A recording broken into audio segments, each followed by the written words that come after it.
नमस्कार दोस्तों, आपका स्वागत है हमारे चैनल पर। मैं आशा करती हूँ कि आप सब ठीक और स्वस्थ हैं। तो चलिए इसी के साथ बढ़ते हैं आज की खबरों की ओर। दोस्तों, देश में अनलॉक 3 की शुरुआत हो चुकी है। वहीं कल से जिम और योग सेंटर्स भी चालू हो चुके हैं।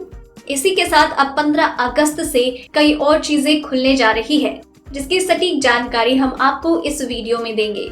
बस आप इस वीडियो के साथ अंत तक बने रहिए। इसी के साथ ही दोस्तों, आपको ले चलते हैं आज की मुख्य सुर्खियों की ओर, जहां आपको सबसे पहले बताएंगे देश में कोरोना का क्या है हाल। वहीं बताएंगे अनलॉक 3 के तहत क्या 15 अगस्त के बाद शुरू होगी दिल्ली मेट्रो, सिर्फ 50% सीटों पर बैठने की अनुमति। साथ ही बताएंगे अयोध्या में रचा गया इतिहास, पीएम मोदी ने रखी राम मंदिर की आधारशिला। वहीं भूमि पूजन के बाद अब जाने कब और कितने समय में राम मंदिर होगा तैयार। इसी के साथ आगे बताएंगे भारत में हथियार की बिक्री बढ़ाने की योजना बना रहा है अमेरिका, रिपोर्ट। इसी के साथ अगली खबर में आपको बताएंगे आज आपके राज्य का मौसम का हाल। वहीं बताएंगे पेट्रोल डीजल के आज के दाम। वहीं एटम बम जैसे धमाके से उजड़ा बेरूत, देखिए पहले और अब की तस्वीरें। बड़ी खबर, सरकार ने बैन किया चीनी कंपनी Xiaomi का ब्राउजर, इस ऐप को भी ब्लॉक करने का आदेश। वहीं पशुओं के बनेंगे आधार नंबर, बेसहारा गाय को सहारा दिया तो हर महीने मिलेंगे 500 रुपए। साथ ही बताएंगे घर बैठे मोबाइल से कर सकते हैं राशन कार्ड के लिए अप्लाई, जानिए सबसे आसान तरीका। जी हाँ दोस्तों, ऐसी और भी कई बड़ी और अपडेट सामने आ रही हैं, जिनकी सटीक जानकारी आपको इस वीडियो में देंगे। लेकिन उससे पहले आपसे एक छोटी सी रिक्वेस्ट है। मुझे इस वीडियो को बनाने में काफी मेहनत लगती है, तो इस मेहनत के लिए आप इस वीडियो पर एक लाइक जरूर कीजिएगा। साथ ही वीडियो के नीचे दिए गए उस लाल बटन को दबाकर चैनल को जरूर सब्सक्राइब कीजिए और पास में घंटी का जो छोटा सा बेल आइकन नजर आ रहा है उसे भी जरूर दबाइए, ताकि आपको दिन भर की बड़ी खबरों की जानकारी लगातार मिलती रहे। तो चलिए दोस्तों, एक एक करके सभी बड़ी खबरों के बारे में जान लेते हैं। इसी के साथ आइए आज की सबसे पहली बड़ी खबर पर नजर डालते हैं। भारत में कोरोना वायरस का कहर जारी है। देश में कंफर्म केसों का आंकड़ा 19,10,681 के पार हो गया है और 39,856 से ज्यादा लोगों की जान जा चुकी है। वहीं 12,82,917 लोग ठीक हो चुके हैं। दुनिया भर में इस वायरस से 7,04,783 से ज्यादा लोगों की जान जा चुकी है। वहीं 1,87,27,013 कंफर्म केस है। हो सकता है जब आप ये वीडियो देख रहे हो तो ये आंकड़े और बढ़ गए हों। इसी के साथ बढ़ते हैं अगली खबर की ओर। अयोध्या में पीएम मोदी ने कल राम मंदिर जन्मभूमि का भूमि पूजन किया। करीब 500 साल से जिन लम्हों का इंतजार था वो अवध नगरी में फलीभूत हो गया। करोड़ों राम भक्तों का सपना साकार हो गया। बेहद शुभ मुहूर्त में राम मंदिर का भूमि पूजन संपन्न हुआ। साथ ही मंदिर निर्माण का शुभारंभ हो गया। पीएम मोदी ने राम जन्मभूमि मंदिर की नींव में 9 शिलाएं रखी। भूमि पूजन का शुभ मुहूर्त 12:44 पर था, लेकिन उससे पहले पूरी विधि विधान से इस महा आयोजन की शुरुआत हुई। 12:07 पर पीएम मोदी भूमि पूजन के लिए पहुंचे। 2 मिनट के अंदर ही भूमि पूजन की शुरुआत हुई। सभी देवी देवताओं से राम मंदिर निर्माण का आग्रह हो रहा था। आराध्य देवताओं का स्मरण किया जा रहा था। शुभ मुहूर्त पर पीएम ने आधारशिला रखी, जिस जगह पर रामलला विराजमान, वहीं पर 9 शिलाएं रखी गई, जिसे सफेद कपड़े से ढका गया। वहीं पीएम मोदी के द्वारा अयोध्या में भूमि पूजन के साथ ही राम मंदिर निर्माण का कार्य तेजी से शुरू हो जाएगा। इसके बावजूद सबके मन में सवाल यही है कि भव्य राम मंदिर कब तक बनकर तैयार हो जाएगा और श्रद्धालुओं को रामलला के दर्शन करने का मौका कब तक मिलेगा। ऐसे में श्री राम जन्मभूमि तीर्थ ट्रस्ट ने राम मंदिर की सीमा तय कर दी है और 2024 के पहले ही अयोध्या में इस भव्य मंदिर का निर्माण पूरा हो जाएगा। श्री राम जन्मभूमि तीर्थ ट्रस्ट ने अयोध्या में मंदिर निर्माण का 3.5 साल में हर हाल में बनाने का टारगेट रखा। ट्रस्ट ने मंदिर निर्माण के लिए लार्सन एंड टुब्रो कंपनी को काम सौंपा है। हालांकि ट्रस्ट ने मंदिर निर्माण के लिए 32 महीने का वक्त रखा है, ताकि अगर कुछ थोड़ा बहुत काम रह भी जाए तो उसे बाकी समय में पूरा कर लिया जाए। इसी के साथ आगे लेबनान की राजधानी बेरूत में मंगलवार शाम जो धमाका हुआ वो एक छोटे परमाणु बम धमाके जैसा था, जिसकी वजह से शहर का आधा हिस्सा वीरान हो गया। करीब 10 किलोमीटर का इलाका पूरी तरह से बर्बाद हो गया है। सड़कों पर लाशों के चिथड़े बिखरे पड़े हैं। बेरूत बंदरगाह के पास बनी इमारतें, घर और शॉपिंग कॉम्प्लेक्स सब टूट कर गिर गए हैं। घायलों की तीमारदारी कौन करे, क्योंकि अस्पतालों में भी नुकसान हुआ। अभी तक ये भी नहीं पता चल पाया है कि ये धमाका हादसा था या फिर कोई आतंकी साजिश। जहां धमाका हुआ वहां पर 2750 टन से ज्यादा अमोनियम नाइट्रेट रखा था, जिसमें विस्फोट होने की वजह से इतना बुरा हाल हुआ है। ये एक छोटे परमाणु बम के फटने जैसा था। वहीं अमेरिका का बड़ा प्लान। जी हाँ, अमेरिका भारत में हथियारों की बिक्री बढ़ाने की योजना बना रहा है। मीडिया की एक खबर के अनुसार इन हथियारों में सशस्त्र ड्रोन भी शामिल है, जो 1000 पाउंड से ज्यादा बम और मिसाइल ले जा सकते हैं। भारत और चीन के सैनिकों के बीच पूर्वी लद्दाख की गलवान घाटी में हुई हिंसक झड़प के बाद एक कदम काफी मायने रखता है। भारतीय सेना के 20 जवान 15 जून को हुई झड़प में शहीद हो गए। चीनी सैनिक भी हताहत हुए, लेकिन उसने इसकी आधिकारिक तौर पर कोई जानकारी नहीं दी। अमेरिकी खुफिया एजेंसी की एक रिपोर्ट के अनुसार चीन के 35 सैनिक हताहत हुए थे। फॉरेन पॉलिसी पत्रिका ने अमेरिकी अधिकारियों और संसद के सहयोगियों के साक्षात्कारों के आधार पर एक रिपोर्ट में कहा, अमेरिकी राष्ट्रपति डोनाल्ड ट्रंप का प्रशासन भारत और चीन के बीच सीमा पर हिंसक झड़प के मद्देनजर भारत में हथियारों की बिक्री बढ़ाने की योजना बना रहा है, जिससे वॉशिंगटन और बीजिंग के बीच तनाव का एक और मुद्दा खड़ा हो जाएगा। इसी के साथ बढ़ते हैं अगली खबर की ओर।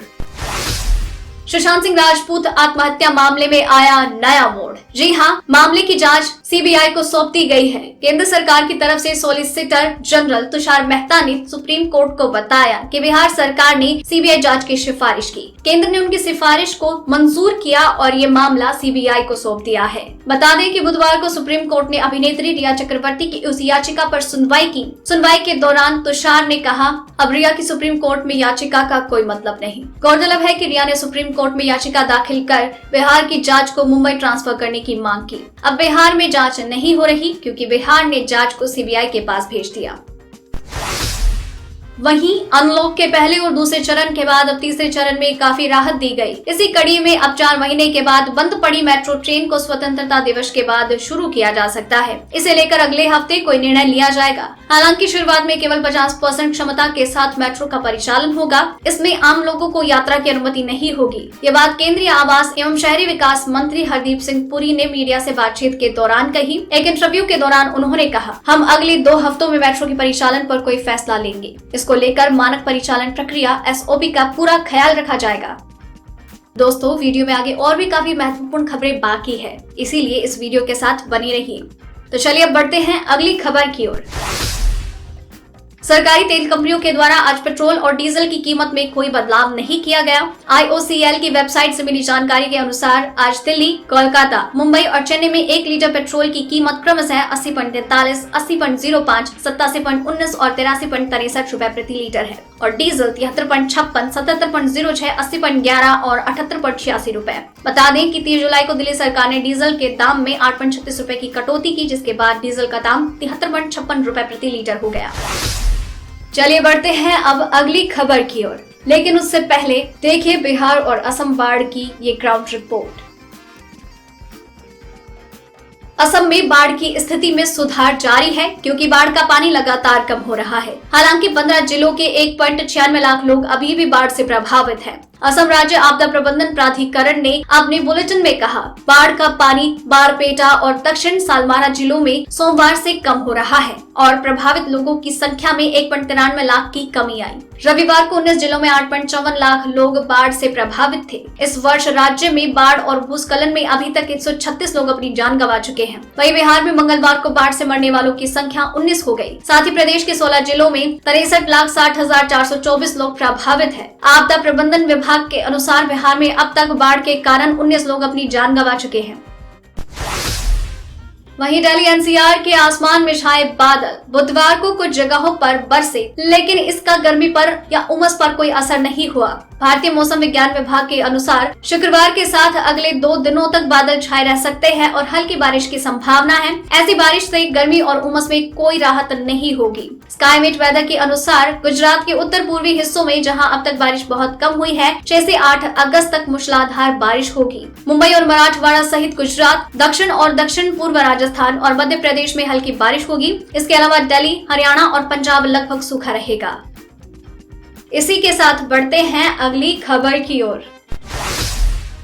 सरकार ने भारत में सक्रिय चीनी कंपनियों के खिलाफ कार्यवाही करते हुए Xiaomi द्वारा बनाए गए browser action MI browser pro video download free, fast and secure पर भी प्रतिबंध लगा दिया। हालांकि कंपनी सरकार के साथ बातचीत शुरू करने के लिए कदम उठा रही है। कुछ मार्केट एनालिस्ट का कहना है कि ब्राउजर के खिलाफ कार्यवाही डिवाइसेस के परफॉर्मेंस को प्रभावित कर सकती है, लेकिन कंपनी के अधिकारियों ने कहा कि इस कदम से डिवाइस के परफॉर्मेंस पर कोई असर नहीं होगा और यूजर्स आसानी से कोई भी ब्राउजर डाउनलोड कर सकते हैं। सरकार ने एक और चीनी ऐप QQ इंटरनेशनल को भी ब्लॉक करने का आदेश दिया। जानकारी के लिए बता दें कि Xiaomi ने देश में 10 करोड़ से ज्यादा स्मार्टफोन बेचे हैं और ये अग्रणी मोबाइल ब्रांड हैं।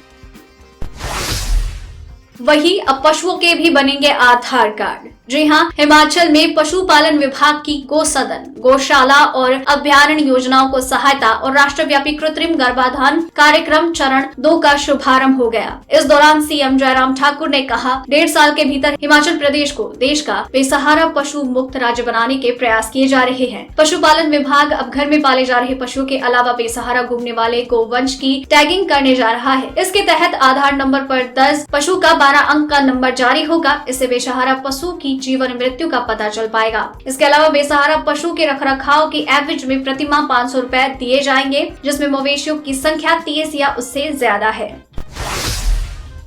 साथ ही राशन कार्ड बनवाने का आसान तरीका। जी हाँ, राशन कार्ड केंद्र सरकार के द्वारा जारी किया जाता है। कोरोना काल में किसी को भी अन्न की कमी ना पड़े, इसके लिए केंद्र सरकार ने 8 करोड़ राशन कार्ड धारकों को एक्स्ट्रा राशन देने का ऐलान किया। वहीं अगर आपने अपना राशन कार्ड नहीं बनवाया है तो आप घर पे बैठे मोबाइल से ही अपना कार्ड बनवा सकते हैं। बता दें कि 3 प्रकार से राशन कार्ड होते हैं। गरीबी रेखा के ऊपर APL, गरीबी रेखा से नीचे BPL और अंत्योदय परिवारों के लिए। सरकार ने इसके लिए वेबसाइट शुरू की है और आप घर बैठे ऑनलाइन के जरिए ही इसे बनवा सकते हैं। इसके लिए आपको ऑफिशियल साइट पर जाना होगा। आपको राशन कार्ड का आवेदन करने के साथ ही 5 से 45 रुपए फीस देनी होगी। एप्लीकेशन सबमिट होने के बाद इसे फील्ड वेरिफिकेशन के लिए भेजा जाता है। आधिकारिक फॉर्म में भरी जानकारियों की जांच की पुष्टि करता है। राशन कार्ड बनवाने के लिए ID प्रूफ के तौर पर आधार कार्ड, वोटर ID कार्ड और पासपोर्ट दिया जाता है।